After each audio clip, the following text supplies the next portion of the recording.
and I'm taking the risk in facing the dangers in my country because I believe that all the children of Pakistan are as dear to me as my own children. I want to see the children of Pakistan bequeath a better future than the children of my generation were. And her 3 children are without a mother tonight.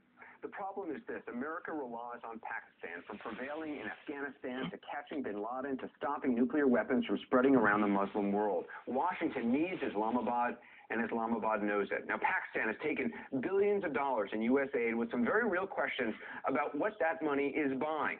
Up close tonight, we'll look at that and how much worse things in Pakistan could get. Again, here's CNN's Peter Berg.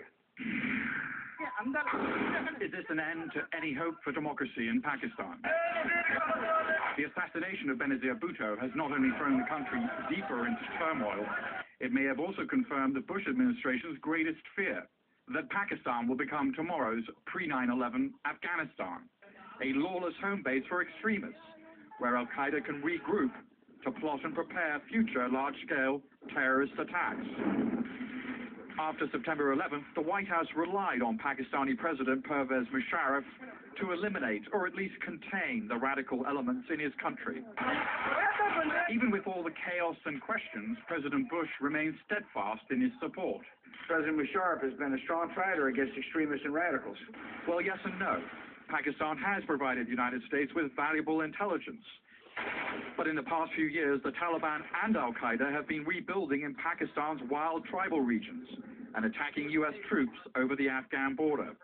Musharraf had vowed to drive the extremists out, first through military force and then by negotiating through tribal leaders.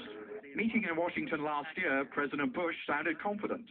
When the president looks him in the eye and says the tribal deal is intended to reject the Talibanization of the people and that there won't be a Taliban and there won't be al-Qaeda, I believe him. But Musharraf's government hasn't delivered. The cooperation of the so-called war on terrorism has been mediocre at best. Terrorist attacks on the border have escalated. Pakistan expert Stephen Cohen argues the Bush administration expected too much of Musharraf. We wanted him to round up al-Qaeda. We wanted him to deal with Taliban. Now we want him to expand democracy in Pakistan. No Pakistani leader could have delivered all of those items. Now the terrorist threat has spread throughout Pakistan. Look at the devastating October attacks in Karachi. And then today, the suicide bombing that killed the former Prime Minister. And with the country ripping apart, the United States worries that a post-Musharraf Pakistan could become dominated by radicals, opening a major new front in the war on terror. The nightmare scenario? Larger and larger amounts of Pakistani territory will be, in a sense, ungoverned. And in those areas, you would see Taliban, but also al-Qaeda units moving into those regions as a safe haven. Then we'd be back exactly where we were with Afghanistan before 9/11. A potential catastrophe, and one that some fear may soon come true. Peter Bergen, CNN, New York. Well, the White House is reacting today, of course, to the assassination. President Bush is at his ranch in Crawford, Texas, where CNN's Ed Henry joins us now. Ed? Well, Anderson, the stakes are enormous for the Bush administration. Obviously, this is going to be even more difficult now because of the chaos we're seeing on the streets of Pakistan, even more difficult for the government there to focus in on the war on terror, hunting down Osama bin Laden, and that's one of the many reasons why President Bush interrupted his vacation briefly today to speak out about this. The United States strongly condemns this cowardly act by murderous extremists who are trying to undermine Pakistan's democracy. Those who committed this crime must be brought to justice. Mrs. Bhutto served her nation twice as Prime Minister, and she knew that her return to Pakistan earlier this year put her life at risk.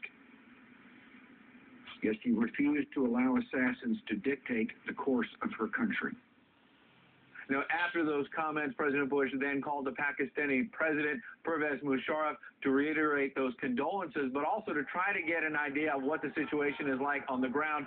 Short-term U.S. officials say they're very concerned about this violence getting worse, people taking out their anger about the assassination and just the cycle of violence getting worse and worse. Long-term, medium-term as well, U.S. officials concerned about the nuclear weapons that the Pakistani government has getting into the hands of extremists. Anderson? You know, there's some who say Benazir Bhutto was Plan B for the Bush administration. They